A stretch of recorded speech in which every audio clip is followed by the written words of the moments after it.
Bismillahirrahmanirrahim. Assalamualaikum warahmatullahi wabarakatuh. Selamat pagi, siang, sore, malam, dimanapun kalian berada yang sedang menonton video ini. Perkenalkan, kami dari kelompok 11 dengan materi pada kali ini adalah masalah pengapalan dan penugasan model arus jaringan, kelompok teknik riset operasi yang diampu oleh Bapak Ibnu Hadi MSI dan Ibu Dr. Eti Dwi Wiraningsi SPD MSI. Next. Oke, sebelum mulai ke apa aja materi yang kita akan jelaskan, kami izinin kami untuk perkenalkan diri terlebih dahulu. Yang pertama ada Reta Saifana Virus dengan NIM 13056233033. Kemudian ada Salma Maulidina dengan NIM 13056233034. Selanjutnya dengan saya sendiri yaitu Najwa Nursyifa dengan NIM 13056233036.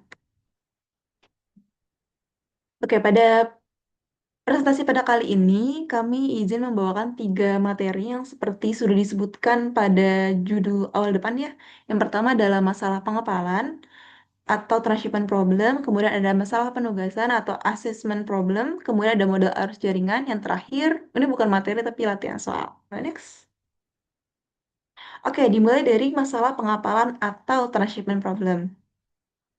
Jadi, kelompok sebelumnya sudah menjelaskan perihal transportation problem atau masalah dari transportasi. Nah, transshipment problem ini merupakan perluasan atau pengembangan dari si transportation problem dalam riset operasi, di mana barang atau komoditas tidak harus langsung dari sumber ke tujuan. Jadi, kalau di transportation problem itu dari sumber atau misalkan dari pabrik langsung menuju ke tujuan, misal ke rumah atau ke pasar atau ke toko gitu. Sedangkan kalau di transshipment problem itu bisa melalui titik perantara atau titik transit, yaitu transshipment nodes, sebelum mencapai tujuan akhir. Tujuannya adalah untuk meminimalkan total biaya distribusi pada seluruh jaringan. Jadi tujuan kita belajar transshipment problem ini itu untuk kita cari ini total biaya distribusinya yang paling murah itu siapa dan bagaimana. Next. Oke, ini adalah not-not atau titik-titik yang diperlukan untuk transshipment problem. Pertama, ada supply node, yaitu pabrik atau produsen yang membuat. Nah, dia tuh ada tiga tipenya, bukan tiga tipe, tiga syarat atau syarat. Pertama, dia tuh menghasilkan atau menyediakan barang. Selanjutnya, dia, oh bukan syarat, tapi ciri-ciri. Nah, supply node itu ciri-ciri ada tiga. Pertama, menghasilkan atau menyediakan barang. Selanjutnya, memiliki kapasitas produksi, itu ASAT, AI, tergantung berapa jumlahnya ya. Kemudian, hanya mengirim, tidak dapat menerima. Kemudian, ini yang tidak ada pada transportation problem, yaitu transshipment node. Transshipment node itu dermaga atau kalau misalkan kalian di JNT atau JNE itu ada kayak hub-hub. Jadi dari yang ngirim, abis dari ngirim ke transit, transit, transit, baru ke rumah kalian. Nah, itu transshipment node. Dia tugasnya adalah menerima dan mengirim barang. Stok awalnya dapat nol atau positif dan berfungsi sebagai hub atau relay. Kemudian selanjutnya adalah demand node, yaitu toko atau konsumen. Jadi ini adalah yang menerima akhir gitu, node terakhir. Dia tugasnya menerima barang, dia punya kebutuhan atau dia perlu berapa barang dengan simbol itu BJ, dan dia tuh hanya bisa menerima, tidak bisa mengirim. Next. Nah, ini adalah perbedaan antara masalah pengapalan atau transshipment problem dengan masalah transportasi, yaitu transportation problem. Aspeknya pertama ada aliran barang. Kalau di transportation problem, itu langsung dari sumber ke tujuan. Kalau transshipment problem, itu melalui titik antara atau hub. Kemudian ada jenis node-nya, kalau transportation problem itu supply dan demand aja. Kalau transshipment problem itu ada supply, ada transshipment, dan ada demand.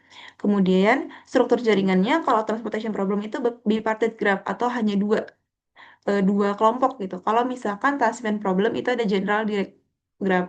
Kemudian ada fleksibilitas rute. Kalau transportation problem itu terbatas atau cuma satu lapis. Sedangkan kalau transshipment problem itu multilapis atau banyak rutenya.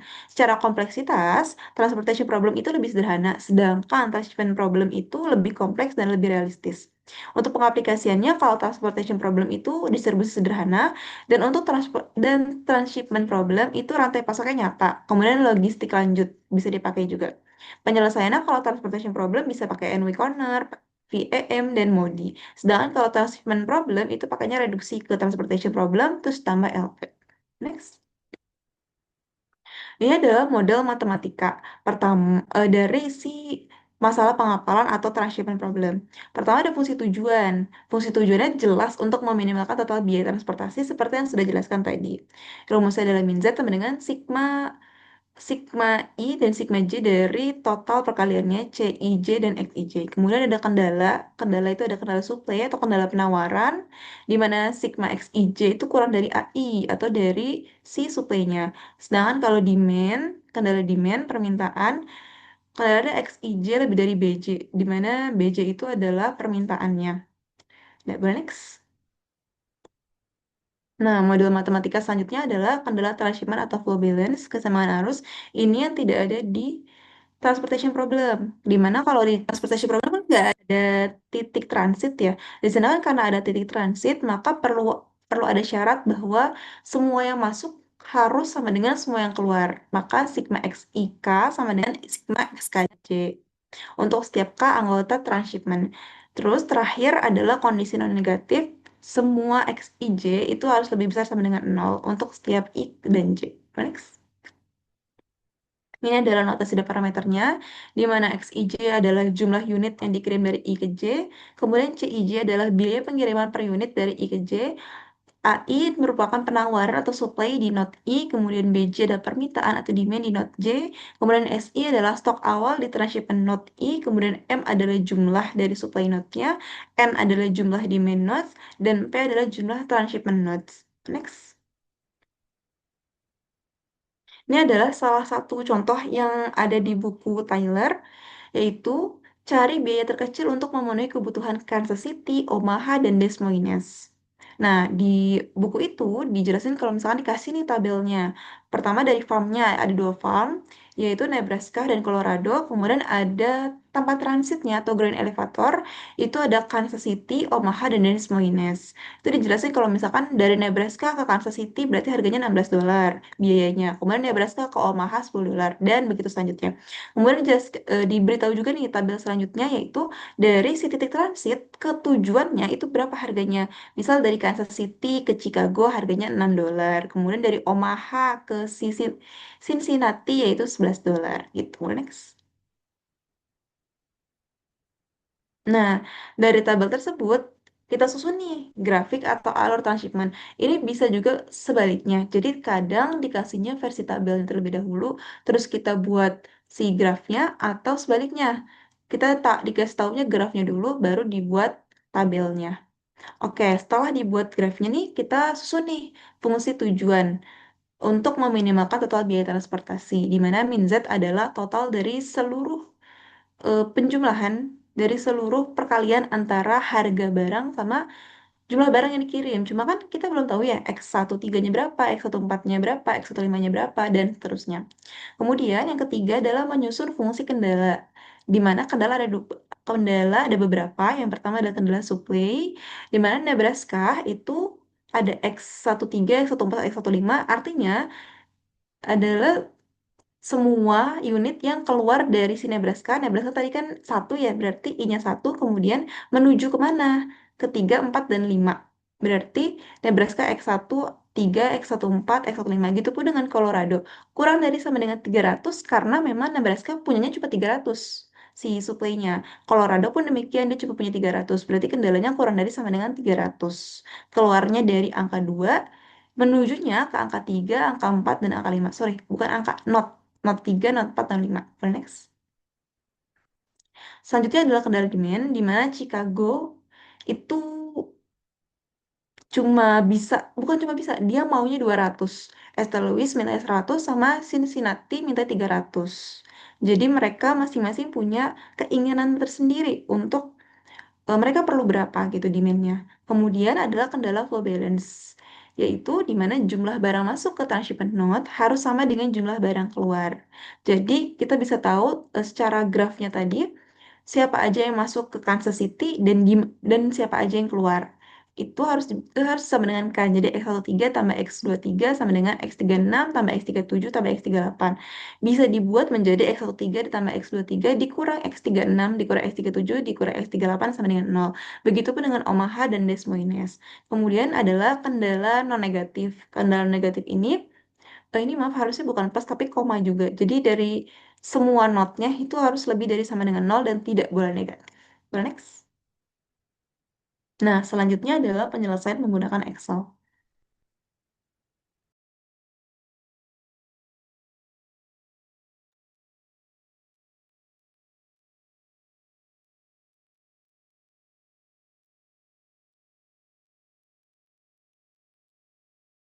Oke, sebelumnya di sini aku udah buat sendiri tabelnya. Ini mengikuti dari buku Taylor yang sudah aku sebutkan tadi. Pertama, kita itu bikin dulu nih tabel-tabelnya. Ini kan tabel yang diketahui ya. Ini tabel yang diketahui perihal harga-harganya, kemudian ini juga. Dilanjut dengan kita buat dulu nih tabel kosong. Sebenarnya tadinya masih kosong gini. Ini masih kosong, ini juga masih kosong, ini masih kosong. Kemudian kita taruh nih supply-nya. Nebraska punya supply 300, kemudian Colorado punya supply 300. Selanjutnya ini pun Chicago demand-nya 200, St. Louis demand-nya 100, dan Cincinnati demand-nya 300. Nah, ini kita buat nol dulu karena kita asumsikan bahwa nanti aja nih si Excel yang menyuruh untuk kita minta tolong Excel buat kasih tahu sebenarnya baiknya berapa sih dari Nebraska ke Des Moines berapa jumlahnya, Colorado ke Omaha berapa jumlahnya dan selanjutnya. Jadi biarin Excel yang bekerja gitu. Nah, di sini ada grand ship. Jadi kayak total dari Nebraska yang udah keluar berapa. Maka ini harus dijumlah nih. Nebraska keluar ke Kansas berapa, ke Omaha berapa, ke Des Moines berapa. Nah, begitupun dengan yang Colorado ini. Kemudian di sini ada shipment dari untuk ke Kansas City. Jadi kalau misalkan ada yang masuk ke Nebraska atau ke Colorado, dihitung di sini. Nih, gua tahu kalau misalkan oh masuk ke Kansas City itu ada berapa. Gitupun dengan yang di sini. Jadi kita mau tahu yang keluar dari Kansas City, dari Omaha dan Des Moines itu ada berapa. Masih jadi masing-masing dihitung. Kemudian di sini pun dihitung juga nih yang masuk ke Chicago berapa, St. Louis berapa, dan Cincinnati berapa. Jadi penjumlahan semua yang masuk ke mereka.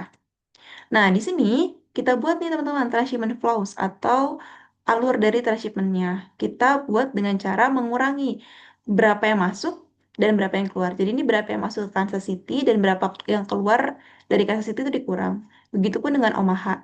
Omaha berapa yang masuk dan berapa yang keluar. Kemudian Des Moines, maaf.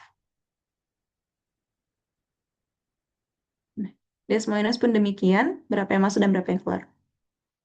Di sini ada cost. Cost ini kita harus masukin dulu nih rumusnya. Kalau nanti kita tuh mintanya perkalian antara si berapa unit yang keluar sama jumlahnya, bukan jumlah, sama perkalian dengan harganya. Misalkan ternyata ke Nebraska kan perlu 5 nih ke Kansas City ini kirimnya. Berarti 5 kali 16. Jadi ini ada perkalian dari si jumlah yang akan kita dapat nanti dengan si harga per unitnya pengirimannya. Pakai rumusnya sum produk atau perkalian tiap produknya. Kemudian ditambah dengan sum produk. Jadi sum produk ini dikali sama ini. Nah, ini harus diperhatikan teman-teman karena kadang salah masukinnya juga. Oke, selanjutnya kita pakai analyze ini dari Excel. Jadi masuk dulu ke data, kemudian ke solver. Nah, di sini ada solver parameter, teman-teman. Pertama, ada set objektif ini untuk naruh nih. Nanti hasilnya di mana? Nah, aku udah taruh hasilnya itu di cost ini. Dengan syarat tadi rumusnya udah ditaruh duluan. Kemudian set objektifnya kita pencet yang minimal karena emang kita mau meminimalkan. Kemudian ini untuk variabelnya kita pakai yang mau diganti. Jadi biar Excel yang nentuin, oh ini gantinya sekian, ini gantinya sekian gitu. Wih. Nah, kemudian ini kan ada subject to the constraints. Ini untuk kita naruh kendala. Ada beberapa kendala. Yang pertama itu kendala dari si supply. Bentar.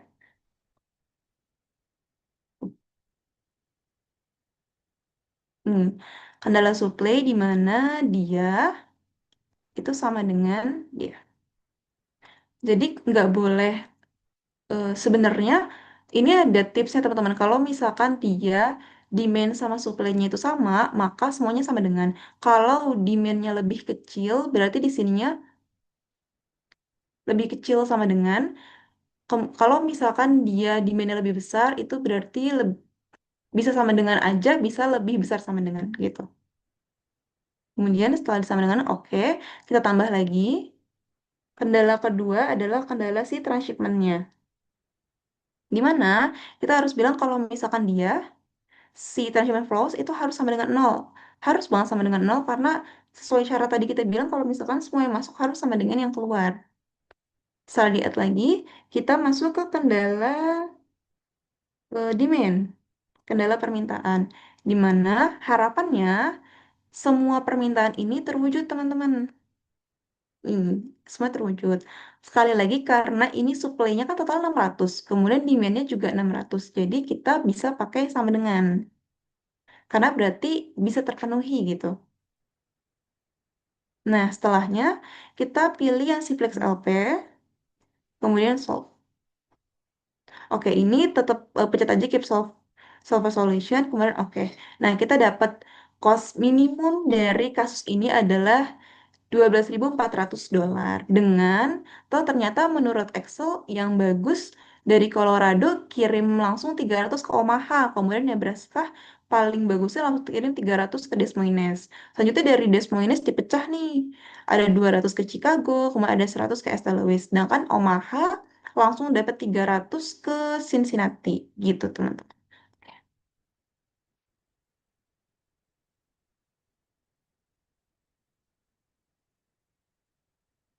Oke, mungkin sebentar aku izin stop share dulu. Mungkin boleh di next, Salma.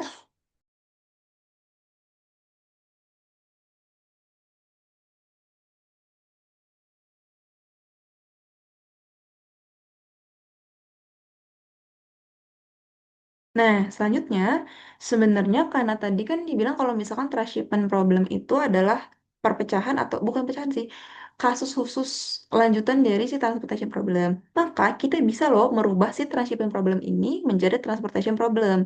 Gimana caranya? Caranya adalah dengan membuat si transshipment problem ini yang tadinya 3 node yaitu supply, transshipment sama si demand dibuat hanya menjadi supply dan demand aja. Nah, kita buat nih, gimana caranya? Pertama, kita jumlah dulu nih supply awal dapat berapa, demand berapa. Terus, karena ada 3 transshipment node, masing-masing diberi supply dan demand sebesar total flow maksimum. Jadi si transshipment node ini kan karena nggak punya supply juga nggak punya demand ya. Jadi dia makanya si 600 totalnya ini. Karena dianggap kayak kalau misalkan bisa semuanya dimasukin ke sana, ya bisa aja gitu kan. Kayak boleh next. Nah, selanjutnya kita tulis ulang nih dari Nebraska ke Note 3. Note 3 itu Kansas City berapa, Colorado berapa, dan seterusnya. Tulis ulang harganya berapa-berapa. Sedangkan untuk yang tidak ada harganya atau tidak ada biayanya, itu dianggap M.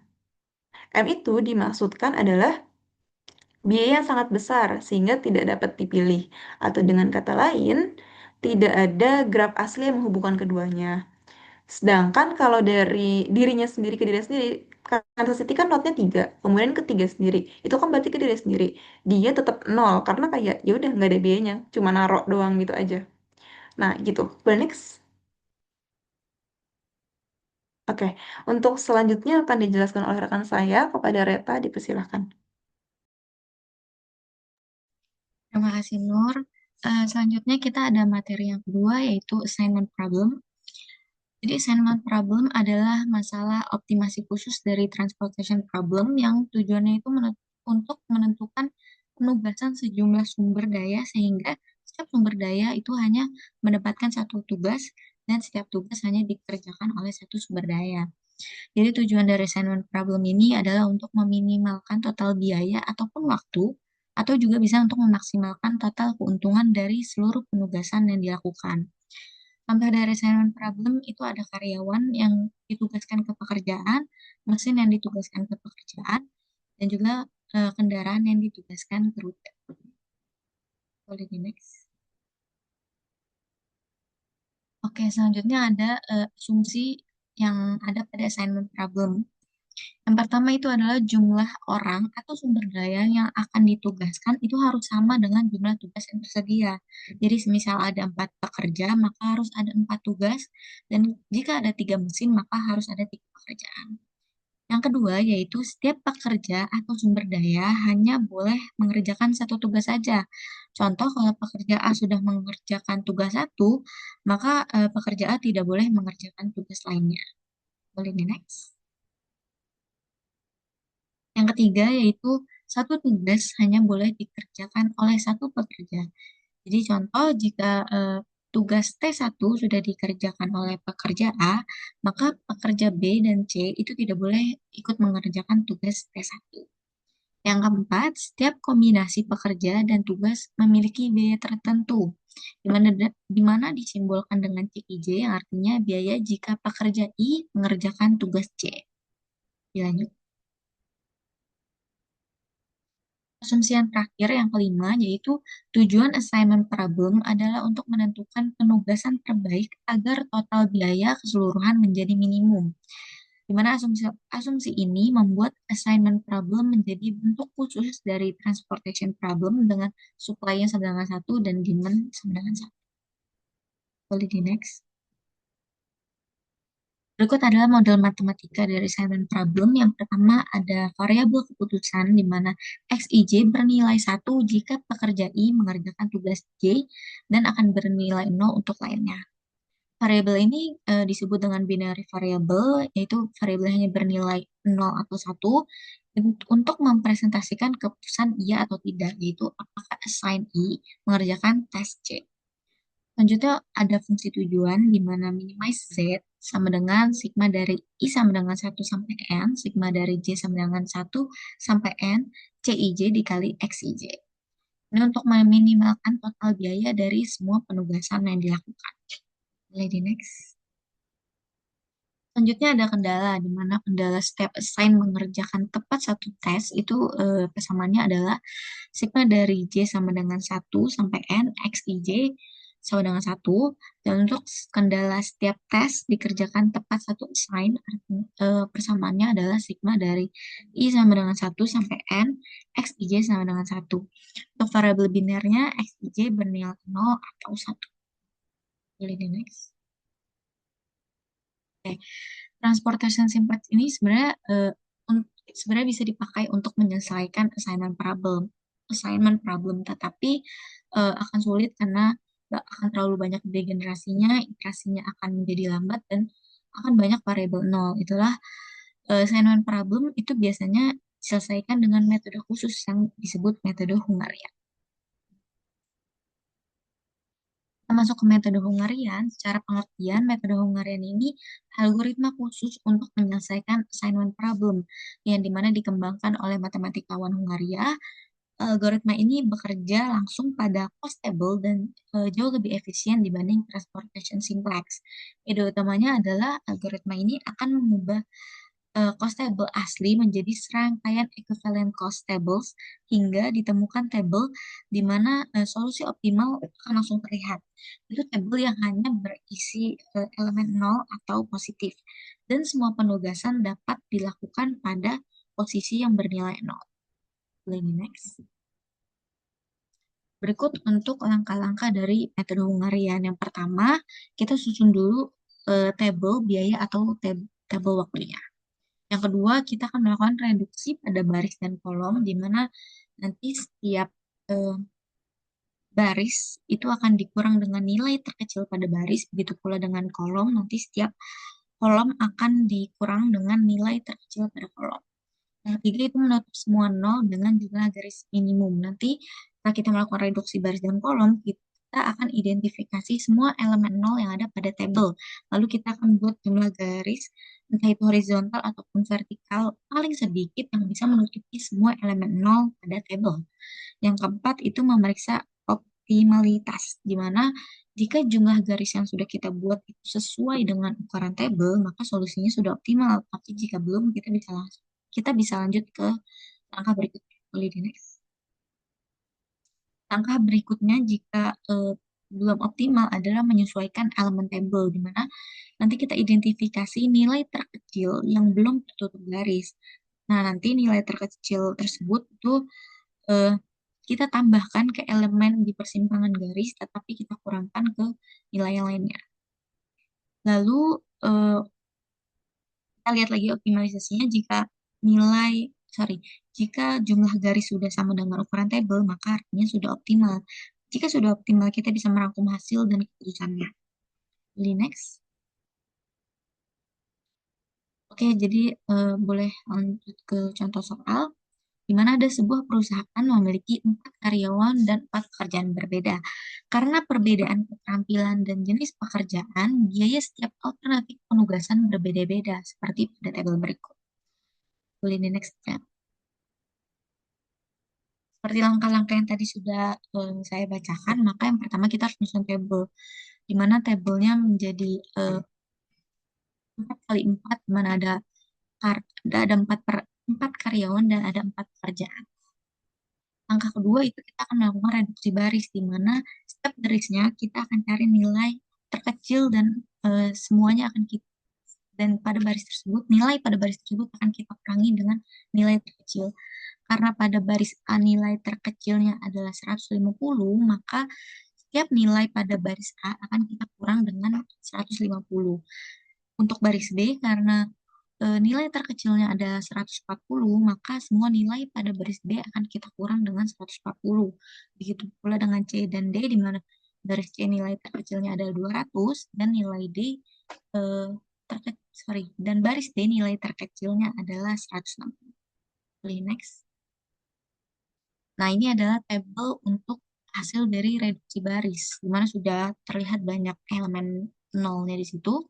Selanjutnya kita akan melakukan reduksi kolom. Sama dengan reduksi baris, cuma pada kolom, di mana berarti kolom satu akan kita kurangi dengan nilai terkecil pada kolom tersebut. Di mana untuk kolom satu berarti nilai terkecilnya adalah 0, berarti semua nilai pada kolom satu akan dikurang 0. Untuk kolom kedua, nilai terkecilnya adalah 0 juga, maka semua nilai pada kolom 2 akan kita kurang dengan nilai 0. Begitu pula dengan 3 dan 4, karena pada kolom 3 nilai kecilnya adalah 20, maka semua nilai pada kolom tersebut kita kurang dengan 20. Pada kolom 4 nilai terkecilnya adalah 0 dan semua nilai pada kolom tersebut akan kita kurang dengan 0. Boleh di next. Dan ini adalah tabel di atas adalah hasil dari reduksi baris dan kolom, di mana makin banyak terlihat elemen nolnya. Langkah selanjutnya adalah kita menutup semua nol dengan jumlah garis minimum. Jadi kita akan buat garis seminimum mungkin, sedikit mungkin, tapi bisa menutupi semua elemen nolnya, di mana kalau kita gambar maka eh, garis pertama itu ada pada kolom satu yang warna merah ke bawah, lalu eh, garis kedua itu pada baris C yang menutup 20, dan garis ketiga adalah garis D yang dimana menutup 20 juga. Maka pada tabel ini sudah bisa dibentuk 3 garis minimum yang menutup semua elemen nol. Boleh di next. Selanjutnya kita periksa optimalisasi. Nah, karena jumlah garis yang kita buat itu baru 3, belum sama dengan ukuran tabel yaitu 4, maka solusinya belum optimal. Dan kita perlu lanjut ke langkah selanjutnya. Selanjutnya adalah menyesuaikan elemen tabel, di mana kita identifikasi nilai terkecil tapi yang belum tertutup garis. Di mana pada tabel sebelumnya kita bisa lihat eh, nilai terkecilnya adalah 10. Lalu kita kurangin nilai terkecil dengan semua elemen yang tidak tertutup garis, tetapi kita tambahkan nilai terkecil pada persilangan garis, di mana hasilnya akan menjadi tabel di bawah. Boleh di next. Lalu kalau itu langkah sebelumnya sudah kita lakukan, kita ulangi lagi yang membuat jumlah garis minimum pada tabel. Karena tadi eh, elemen nolnya bertambah, maka kita ternyata bisa ditambah lagi garis pada baris A, di mana menutup 2 elemen 0. Kita periksa optimalisasi, karena garis yang kita buat itu sudah 4 dan sama dengan ukuran tabel yang 4 kali 4, maka solusinya sudah optimal. Boleh di next. Karena solusi sudah optimal, maka kita bisa langsung ke membuat hasil dan keputusan. Kita berikan angka satu pada angka 0 dengan catatan pada setiap kolom dan baris tidak boleh ada angka satu yang lebih dari satu. Jadi setiap baris dan kolom angka satunya itu maksimal satu. Dan setelah kita analisis gitu, untuk angka satu pertama itu ada pada baris A, kolom 3, angka satu kedua itu ada pada baris B, kolom satu, angka baris ketiga, angka satu ketiga itu ada di baris C, kolom kedua, dan angka satu keempat ada di baris B, kolom keempat. Dan angka satu yang berwarna merah ini berarti bobot atau nilai yang akan kita hitung, yang akan kita gunakan sebagai nilai optimalnya. Jadi next. Nah, kita balik lagi ke tabel awal dan kita tandai angka satu tadi, maka kita bisa tahu total biaya penugasannya, di mana berarti karyawan A ditugaskan untuk pekerjaan 3 dengan bobot upah 180, lalu karyawan B dipekerjakan di tugas satu dengan upah 140, lalu karyawan C ditugaskan ke pekerjaan 2 dengan upah 200, dan karyawan D ditugaskan ke pekerjaan 4 dengan upah 160. Kita hitung total biaya penugasannya, maka total minimalnya adalah 680. Boleh di next. Sekian penjelasan untuk assignment problem. Untuk materi selanjutnya akan dijelaskan oleh rekan saya. Oke, terima kasih Reta. Selanjutnya adalah materi tentang model arus jaringan. Nah, model arus jaringan ini merupakan salah satu model penting dalam riset operasi yang digunakan untuk merepresentasikan berbagai sistem nyata yang melibatkan aliran dari satu titik ke titik lainnya. Nah, model ini tuh banyak diterapkan pada sistem transportasi, distribusi barang, jaringan komunikasi, sistem kelistrikan, hingga manajemen logistik. Nah, di dalam materi model arus jaringan ini, saya hanya akan membahas tentang definisinya, komponen dasar, terminologi, jenis-jenis jaringan, serta formulasinya. Jadi tidak menjelaskan sampai ke penyelesaian karena penyelesaian untuk masalah di model arus jaringan tuh berbeda-beda. Nah, yang pertama itu ada pengertian model arus jaringan. Nah, sebelum masuk ke pengertian dari model arus jaringan tersebut, kita harus mengetahui dulu apa itu jaringan. Nah, jaringan atau network itu adalah susunan jalur atau lintasan yang saling terhubung pada titik-titik tertentu sehingga memungkinkan perpindahan suatu objek, barang, informasi, atau aliran dari satu titik ke titik lainnya. Nah, dalam representasi matematis, jaringan itu tuh digambarkan sebagai diagram yang terdiri atas simpul atau node dan garis penghubung atau disebut juga arc atau edge. Nah, jaringan ini tuh banyak digunakan untuk memodelkan sistem nyata seperti jaringan jalan raya, jalur kereta api, jaringan telepon, distribusi barang, dan sistem komunikasi karena bentuk diagramnya itu tuh memberikan gambaran visual yang memudahkan pemahaman sistem. Nah, jika di dunia nyata itu tuh contohnya jaringan dari kereta api. Nah, jaringan dari kereta api tersebut tuh terdiri dari sejumlah jalur kereta api yang dihubungkan oleh terminal di berbagai persimpangan jalurnya.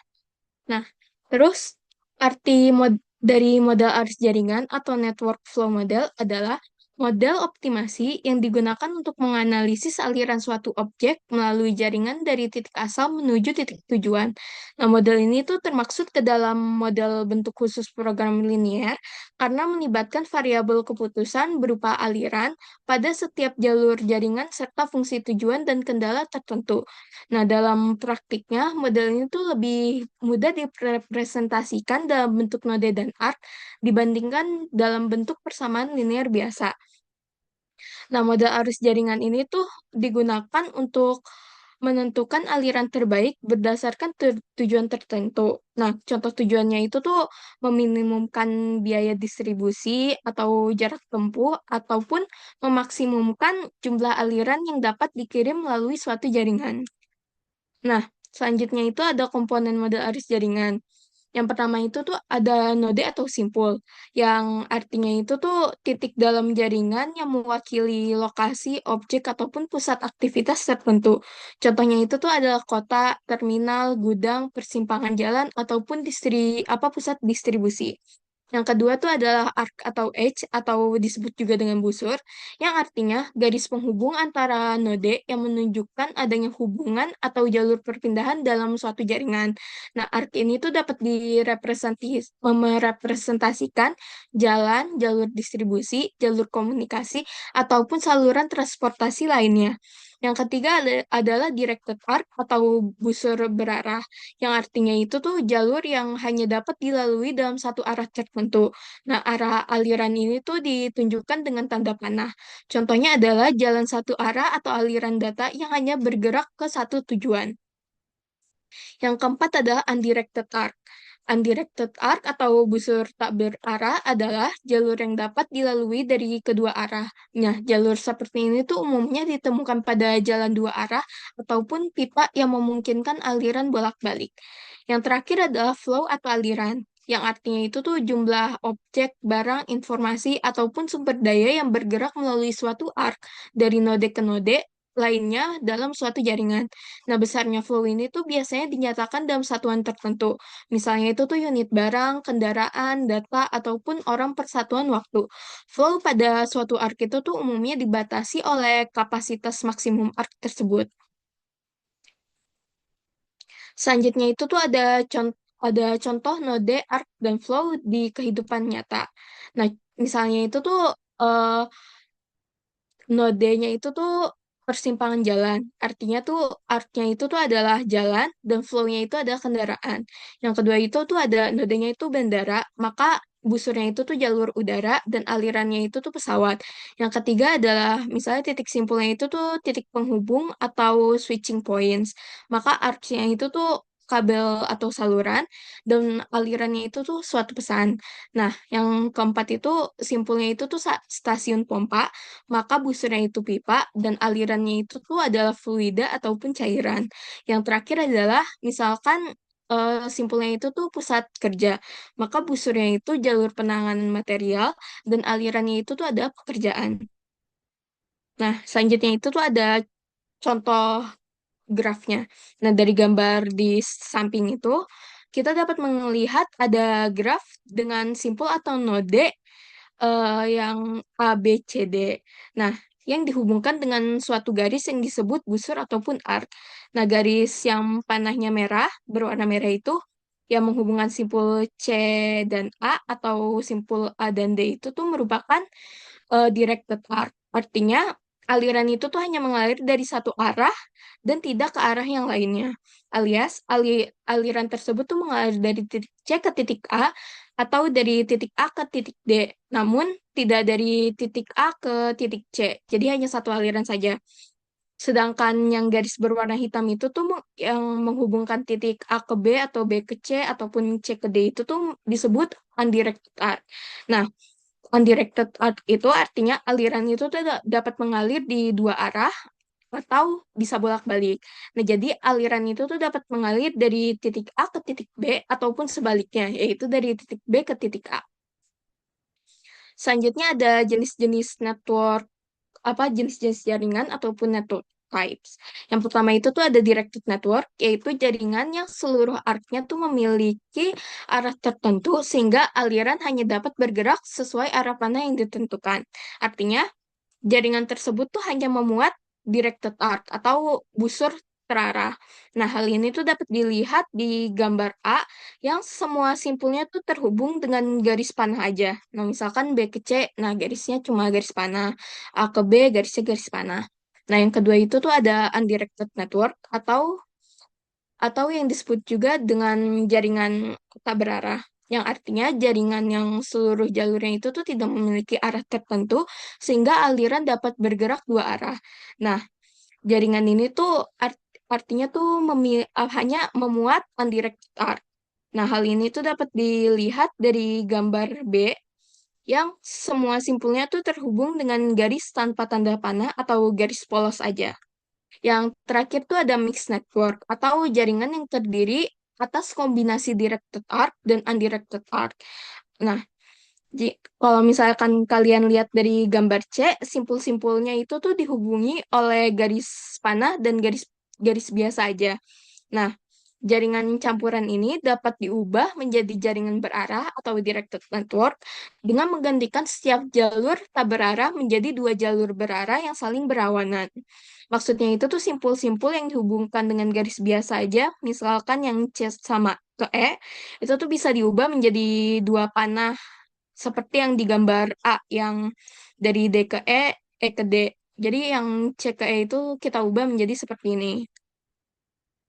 Selanjutnya ada terminologi dalam jaringan. Yang pertama itu tuh ada path atau jalur, yaitu rangkaian arc yang menghubungkan satu node dengan node lainnya. Nah, yang kedua ada cycle atau siklus, yaitu jalur yang berawal dan berakhir pada node yang sama tanpa melewati arc yang sama dua kali. Yang ketiga adalah tree. Nah, tree itu adalah jaringan terhubung yang tidak memiliki siklus. Nah, struktur tree ini tuh digunakan untuk membangun hubungan antar node tanpa membentuk suatu putaran. Yang ke yang keempat ada spanning tree, yaitu tree yang menghubungkan seluruh node dalam jaringan tanpa membentuk siklus. Nah, jumlah arc pada spanning tree itu tuh selalu n kurang satu dengan n itu tuh jumlah nodenya. Yang terakhir adalah connected network, yaitu jaringan di mana setiap pasangan nodenya itu tuh memiliki setidaknya satu jalur penghubung. Nah, jika terdapat node yang tidak dapat dijangkau dari node lain, maka jaringan tersebut tuh disebut jaringan yang tidak terhubung. Nah, di sini tuh ada gambar mengenai proses pembentukan spanning tree. Nah, yang pertama itu tuh terdapat simpul-simpul tanpa adanya busur atau garis. Nah, setelah itu kita buat busur dari panah dari A ke D, sehingga hal ini tuh membuat tree dengan satu busur, yaitu busur dari A ke D. Nah, setelah itu kita buat lagi busur dari D ke E, sehingga menjadi tree dengan dua busur. Nah, selanjutnya kita buat lagi panah dari C ke E. Nah, hasilnya itu tuh menjadi tree dengan tiga busur, dan ini tuh termaksud unconnected network. Nah, sebenarnya yang dari proses dari A sampai ke D itu tuh unconnected network karena simpulnya itu tuh semua simpulnya tuh masih belum terhubung. Nah, tapi saya tulis di D karena menjadi perbandingan yang sangat pas dengan yang proses ke E atau proses kelima. Nah, di proses kelima itu, sebelum ke proses kelima, kita membuat panah dari B ke C, sehingga hasilnya itu tuh menjadi spanning tree dan connected network. Karena semua simpulnya itu tuh udah terhubung, jadinya itu menjadi spanning tree, dan semua simpulnya itu tuh dapat dijangkau dari simpul yang lain. Nah, selain itu, jalur yang didapat dari graf yang ini tuh ada dua. Yang pertama ada jalur dari A ke D ke E, dan jalur dari B ke C dan ke E.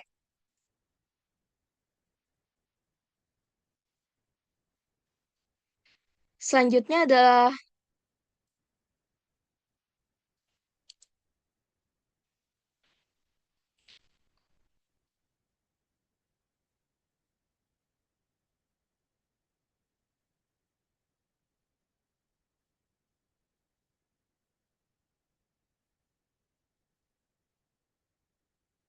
selanjutnya adalah jenis permasalahan. Nah, jenis permasalahannya itu tuh ada 6.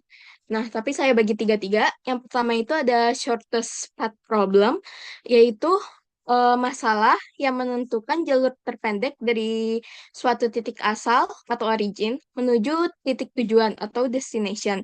Nah, tujuannya itu tuh untuk mencari jarak, waktu, atau biaya terpendek dalam suatu jaringan. Yang kedua adalah minimum spanning tree problem. Nah, di masalah ini tuh kita harus menentukan jaringan penghubung dengan total panjang atau biaya minimum yang tetap menghubungkan seluruh node dalam jaringan tanpa membuat siklus. Yang ketiga adalah maximum flow problem, yaitu masalah yang menentukan jumlah aliran maksimum yang dapat dikirim dari sumber ke tujuan tanpa melebihi kapasitas setiap jalur dalam jaringan. Nah, ketiga masalah ini tuh biasanya diselesaikan dengan algoritma, tapi bisa juga diselesaikan dengan penyelesaian lainnya. Nah, ketiga masalah ini juga akan dijelaskan oleh kelompok lain. Nah, selanjutnya ada tiga masalah selanjutnya itu ada minimum cost flow problem, yaitu masalah yang menentukan aliran dengan biaya total minimum sambil tetap memenuhi kebutuhan dan kapasitas jaringan. Yang kelima ada transportation problem, yaitu masalah distribusi barang dari beberapa sumber ke beberapa tujuan dengan tujuan meminimumkan biaya distribusi.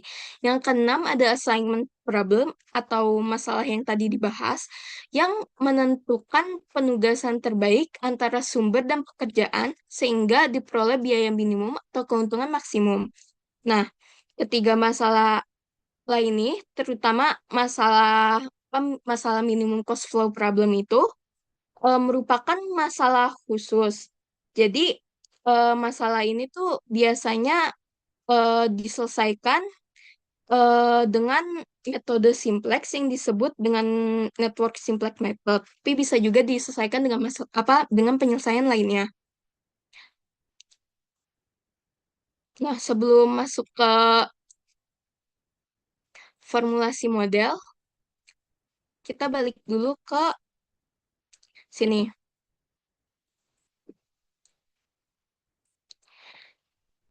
Jadi selanjutnya sebelumnya itu tuh ada terminologi aliran jaringan atau flow terminology. Nah, di sini itu terbagi menjadi tiga. Yang pertama ada kapasitas branch atau arc capacity, yaitu jumlah maksimum aliran yang dapat melewati suatu directed arc dengan nilai terbatas maupun tak terbatas tergantung kondisi sistem. Yang kedua ada jenis simpul berdasarkan aliran. Ini tuh sama kayak yang dijelaskan oleh Nur di sebelumnya, yaitu simpul itu tuh terbagi menjadi tiga, supply node, demand node, dan transshipment node. Yang pertama itu tuh simpul sumber atau supply node atau source node.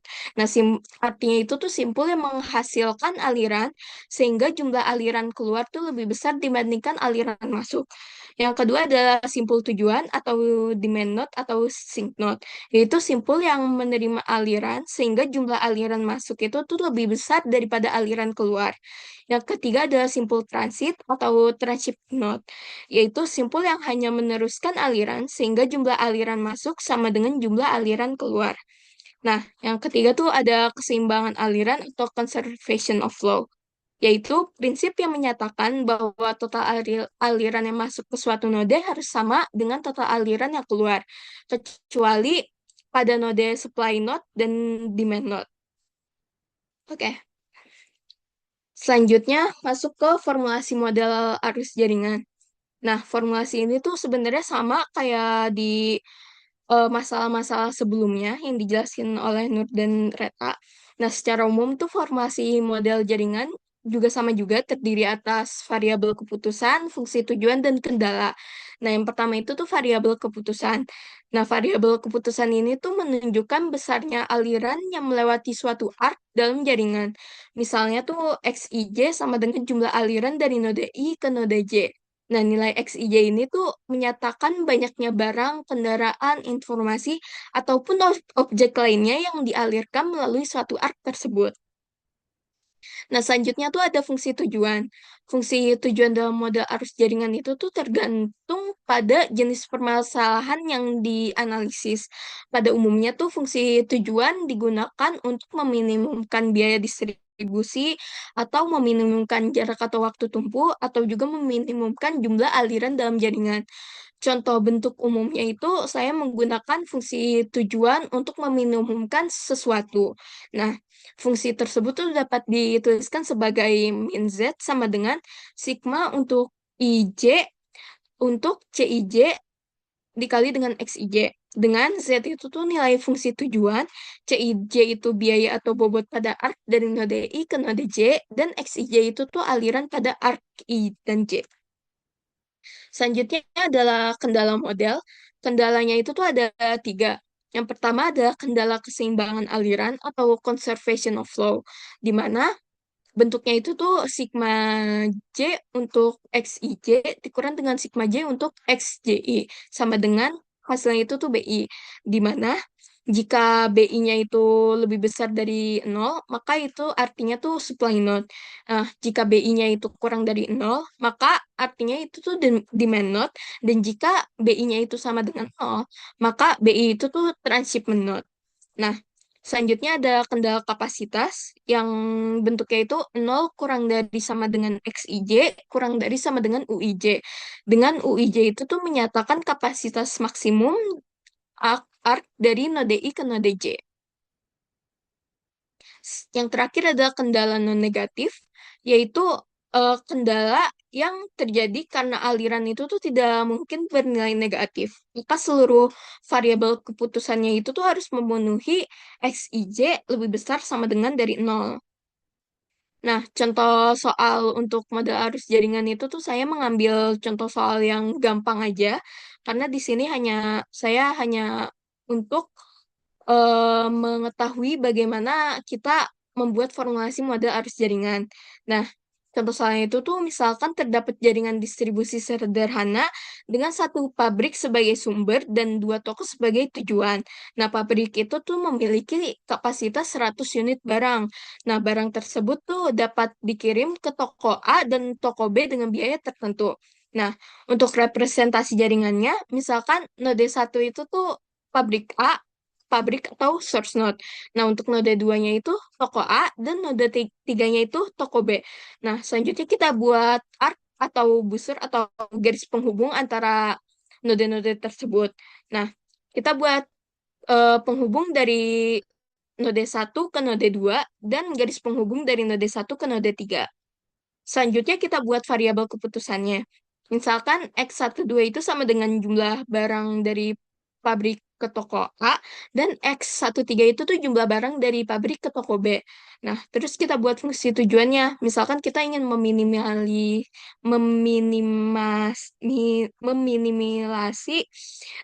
biaya. Jadi, fungsi tujuannya itu min Z sama dengan C12 dikali dengan X12 ditambah dengan C13 dikali X13.